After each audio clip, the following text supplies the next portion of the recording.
pernah mendengar sebelumnya kata-kata yang kurang lebih seperti ini. Kecantikan itu hadir dari mata yang mencintai.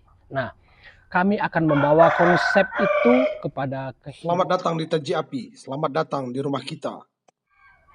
Halo, assalamualaikum warahmatullahi wabarakatuh. Rekan Sobi, saudara-saudara Taji Api, di mana saja rekan-rekan dan saudara-saudara berada, semoga selalu dalam keadaan sehat dan selalu dalam keadaan sejahtera.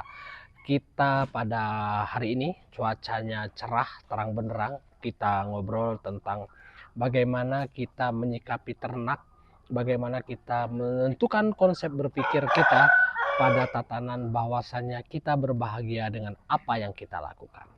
Nah, kawan-kawan mungkin sering sekali mendengar akhir-akhir ini kita berbicara tentang stoik, atau memang yang dasar berpikir yang filosofis yang dibawa oleh Marcus Aurelius, di mana kita meletakkan kebahagiaan kita dari apa yang bisa kita lakukan.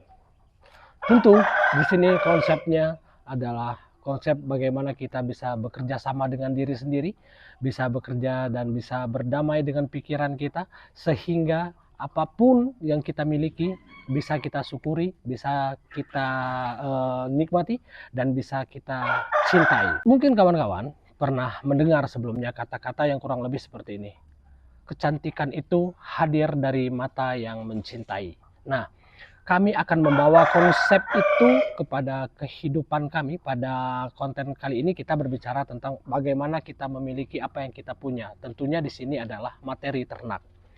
Kami di Taji Api ternak ayam Bangkok, ternak ayam hutan merah Sumatera juga. Yaitu kami cintai, kami nikmati, dan kami merasa bahagia dengan itu. Karena apa? Karena kami berupaya meletakkan pikiran kami kepada ini yang kita punya, ini yang bisa kita lakukan, sehingga kita harus mencintainya dan kita menikmatinya. Pada tataran ini, itu konsepsinya sangat dekat sekali dengan konsep hidup bodoh amat. Tidak peduli apa kata orang, tidak peduli bagaimana cara orang menilai. Kawan-kawan bisa mengkonversikan ini kepada kehidupan kita yang lain. Dunia pekerjaan, oke, bisa juga dengan dunia percintaan, dunia humanoira, pergaulan kita, bagaimana kita bersikap terhadap kondisi kita, bersikap terhadap omongan orang lain. Tentu di sini tidak berbicara kritik. Kalau kita berbicara kritik, hal yang bagus tentu akan kita ambil, kita akan perbaiki. Karena seperti yang kita tahu, kritik itu kalau kita bisa sikapi dengan benar, itu akan menjadi penyelamat untuk diri kita. Kita akan bahas konten tentang kritik, kalau konten ini rame ya, kalau konten tentang bodoh amat ini rame. Karena pada dasarnya yang kami lakukan adalah bagaimana ketika banyak peternak yang selalu divonis salah untuk hal ini, salah untuk hal itu, sementara yang menyalahkan itu tidak pernah memahami apa yang mereka ucapkan, tidak mereka lihat keadaan terhadap lawan bicara mereka. Ini tentu sangat tidak baik sekali. Jadi kita kembali kepada konsep berpikir bodoh amat. Hal yang bisa kita lakukan itu terletak pada diri kita. Di luar dari itu, di luar kontrol kita. Artinya kita betul-betul bekerja terhadap otoritas diri kita, baik otoritas fisik kita maupun otoritas kognitif kita. Di sini kawan-kawan perlu menyikapi bagaimana atau seperti apa hal yang harus kita lakukan untuk memenuhi kebahagiaan kita. Kebahagiaan yang berasal dari diri kita, bukan kebahagiaan yang diletakkan oleh orang lain melalui ucapannya. Kadang-kadang kita selalu berpikir, orang mengatakan kamu akan lebih baik seperti ini. Kita hanya bisa menerima itu masukan. Kalau memang kita tidak mampu, misal di dunia ternak ya, kita tidak mampu untuk membeli materi ternak yang baik, ya sudah, kita jalani apa yang kita punya. Tentu dengan mensyukuri serta menikmati materi ternak kita, itu saya yakin semuanya akan menjadi lebih baik ketika kita mampu berdamai dengan diri kita.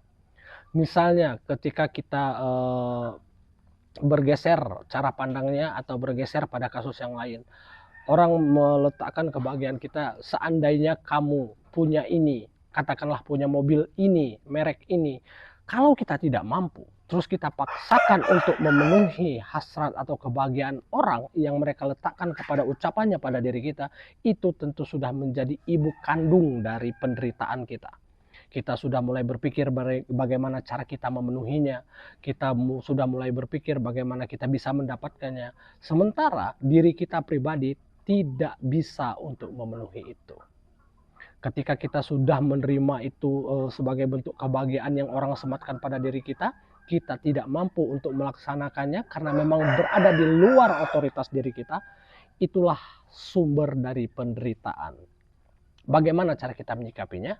Cara kita menyikapinya adalah bekerja sama dengan otak, berpikir tentang siapa diri kita, seperti apa yang bisa kita lakukan, dan apa hasilnya dari yang kita lakukan.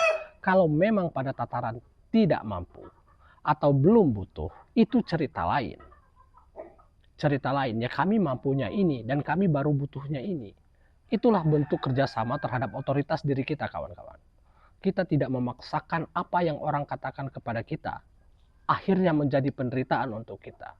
Penderitaan yang berasal dari pikiran dan hati tentu akan melahirkan penderitaan fisik. Biasanya sakit, darah tinggi, tidak bisa tidur, cemas. Hal ini tentu akan merugikan kita. Merugikan secara sepihak. Sepihaknya siapa? Ya diri kita sendiri. Karena apa? Karena kita tidak bisa mengontrol itu semua. Kita selalu mengkiblati apa yang orang katakan.